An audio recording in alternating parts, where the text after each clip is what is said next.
नमस्कार दोस्तों, मैं डॉक्टर दीक्षा शर्मा पुष्पांजलि हॉस्पिटल आगरा से और मैं यहाँ पुष्पांजलि आईवीएफ एंड इनफर्टिलिटी विभाग की डायरेक्टर हूँ। आज हमने ये वीडियो उन दंपतियों के लिए बनाया है जिनका आईवीएफ का इलाज शुरू होने जा रहा है या जो आईवीएफ के बारे में और अधिक जानकारी चाहते हों। इस वीडियो में हमने आईवीएफ के सभी स्टेप्स के या चरणों के बारे में बताया है। यदि आप अपने आईवीएफ के इलाज के बारे में सही जानकारी रखते हैं तो आप सही रूप से इस इलाज में भागीदार बन सकते हैं, अपना मानसिक तनाव कम होता है और आपके आईवीएफ की सफलता भी बढ़ती है। तो चलिए जानते हैं आईवीएफ के क्या स्टेप्स होते हैं या चरण होते हैं। एक बार हम जब आईवीएफ का निर्णय ले लेते हैं तो सबसे इम्पॉर्टेंट और पहला चरण होता है प्री आईवीएफ चेकअप का। इसके लिए हम दंपति को माहवारी से 8 से 10 दिन पहले बुलाते हैं। इस दिन एक अल्ट्रासाउंड होता है जिससे हमें ये जानकारी मिलती है कि गर्भ स्वस्थ है कि नहीं है, अंडों की मात्रा कैसी है, कोई गर्भ में या अंडाशय में कोई गांठ तो नहीं है, हस्बैंड के सीमन की जांच होती है। आपके सभी रूटीन ब्लड टेस्ट कराए जाते हैं जैसे कि हीमोग्लोबिन की जांच, शुगर की जांच और वायरल इन्फेक्शंस की जांच जैसे HIV, हेपेटाइटिस बी और हेपेटाइटिस सी, जो आपके स्वास्थ्य के बारे में बताती हैं। कभी हम महिला का AMH लेवल भी कराते हैं जिससे हम अंडे किस मात्रा में आईवीएफ के दौरान मिलेंगे उसके बारे में अधिक पता चलता है। इन जांचों के बाद कुछ महिलाओं में लैप्रोस्कोपी या हिस्टेरोस्कोपी की भी सलाह दी जा सकती है, जो कि एक दूरबीन का ऑपरेशन होता है। आपकी इन जांचों के आधार पे आगे के आईवीएफ की प्रक्रिया का एक प्लान बनाया जाता है। हम इस दिन आपको एक मॉक ट्रांसफ़र भी कर दिखाते हैं कि हम जब भ्रूण रखेंगे कैसे किया जाएगा, ताकि आप उस दिन पूरे प्रिपेयर्ड हों, आपको कोई तनाव ना हो और ये भी चेक हो जाए कि उस दिन हमें कोई प्रॉब्लम आने की संभावना तो नहीं है। हम आपका एक आईवीएफ का कार्ड भरते हैं, आप सब सहमति पत्र पे साइन करते हैं, आपकी दोनों की पासपोर्ट साइज़ फ़ोटो उसमें लगाई जाती है और आधार कार्ड की कॉपी भी हमें सबमिट करनी पड़ती है सेंटर में। उसके बाद हम आपको ये बताते हैं कि नेक्स्ट इम्पॉर्टेंट स्टेप है कि आप माहवारी के दूसरे या तीसरे दिन आते हैं। उस दिन से जो नेक्स्ट चरण है वो स्टार्ट होता है और वो होता है ओवेरियन स्टिमुलेशन। ओवेरियन स्टिमुलेशन के समय हम इंजेक्शन लगाते हैं आईवीएफ के, जो कि एक से अधिक अंडा बनाने में हेल्प करते हैं। ये इंजेक्शन गोनाडोट्रोपिन इंजेक्शंस होते हैं। ये नॉर्मली आपके शरीर में हार्मोन बनता है, बट आईवीएफ के दौरान ये हार्मोन हम बाहर से देते हैं ताकि ज़्यादा अंडे बन सकें और आईवीएफ में आपकी सफलता हम बढ़ा सकें। ये इंजेक्शन रोज़ एक ही समय पे लगना ज़रूरी होता है। ये फ्रिज में रखे जाते हैं 2 से 8 डिग्री के तापमान पर और ये बहुत ज़रूरी है इनकी पोटेंसी को बनाए रखने के लिए।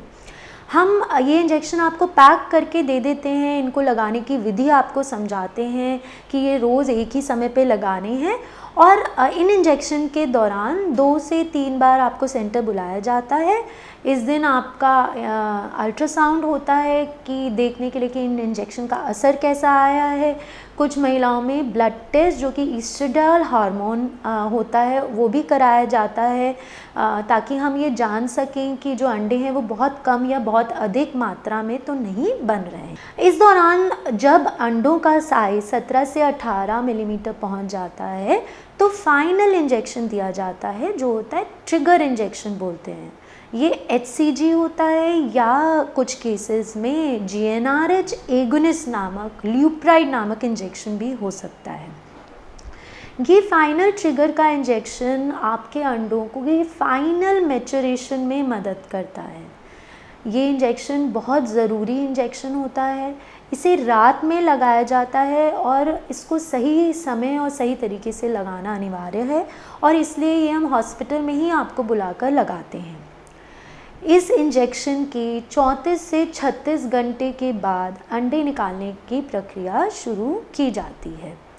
नॉर्मली जब हम आपको आईवीएफ के इंजेक्शन स्टार्ट करते हैं तो 8 से 10 दिन में आपकी तैयारी पूरी हो जाती है और 12वें दिन अंडे निकाले जाते हैं। तो नेक्स्ट आईवीएफ का स्टेप होता है एग रिट्रीवल या हम कहते हैं oocyte रिट्रीवल या अंडे निकालने की प्रक्रिया। ये सुबह के समय की जाती है। आईवीएफ ट्रिगर इंजेक्शन के 34 से 36 घंटे बाद हम आपको बुलाते हैं। ये बहुत ज़रूरी है कि इस दिन आप खाली पेट आएँ, क्योंकि आपको बेहोशी दी जाती है।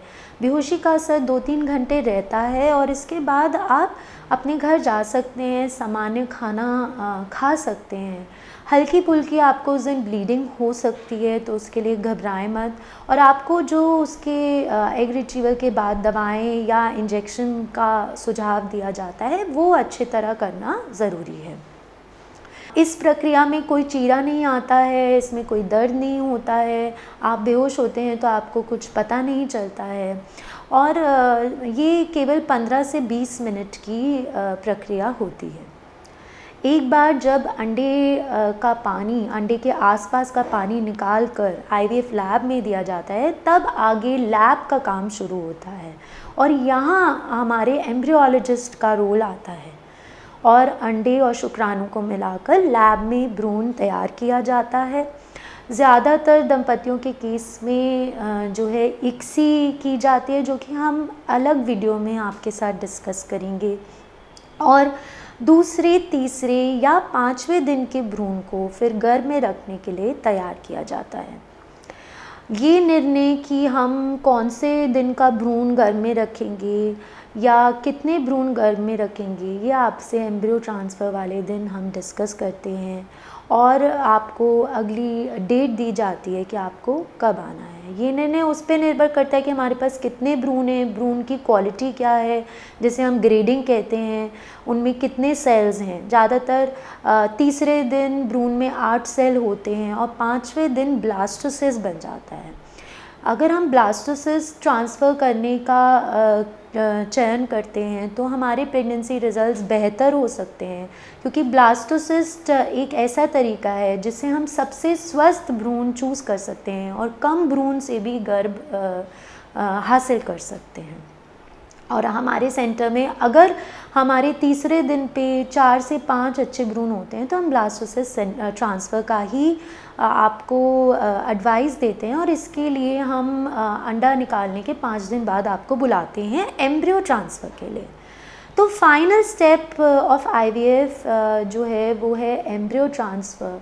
और इस दिन जो हम भ्रूण का चयन करते हैं, जो सबसे स्वस्थ भ्रूण लग रहा होता है, 2 से 3 भ्रूण, अगर हम ब्लास्टोसिस्ट कर रहे हैं तो हम 2 ही भ्रूण डालना पसंद करते हैं, जिससे प्रेगनेंसी के भी चांसेस अच्छे रहें और 2 से अधिक जो है गर्भ आने के चांसेस कम हो जाते हैं।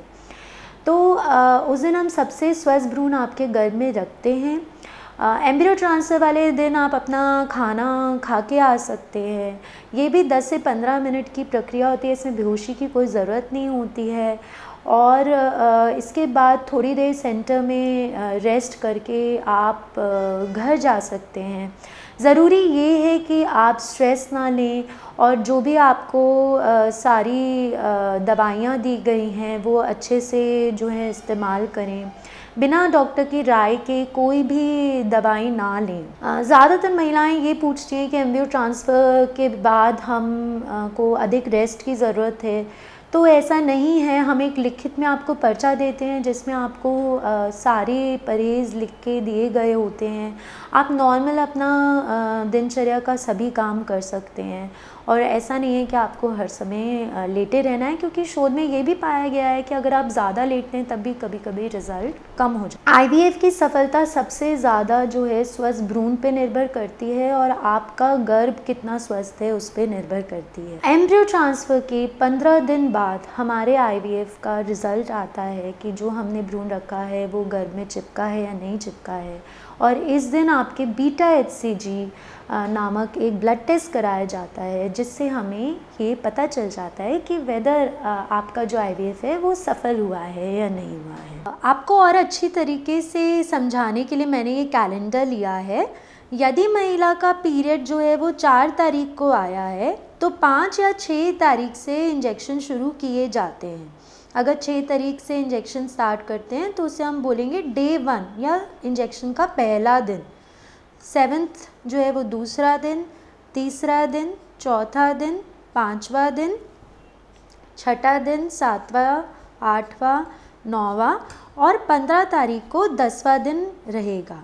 और ज़्यादातर महिला का 10वां दिन तक एग का साइज़ 18 mm तक पहुंच जाता है, तो उस दिन फाइनल ट्रिगर का इंजेक्शन दिया जाएगा और 17 तारीख को एग निकाला जाएगा या एग रिट्रीवल करते हैं।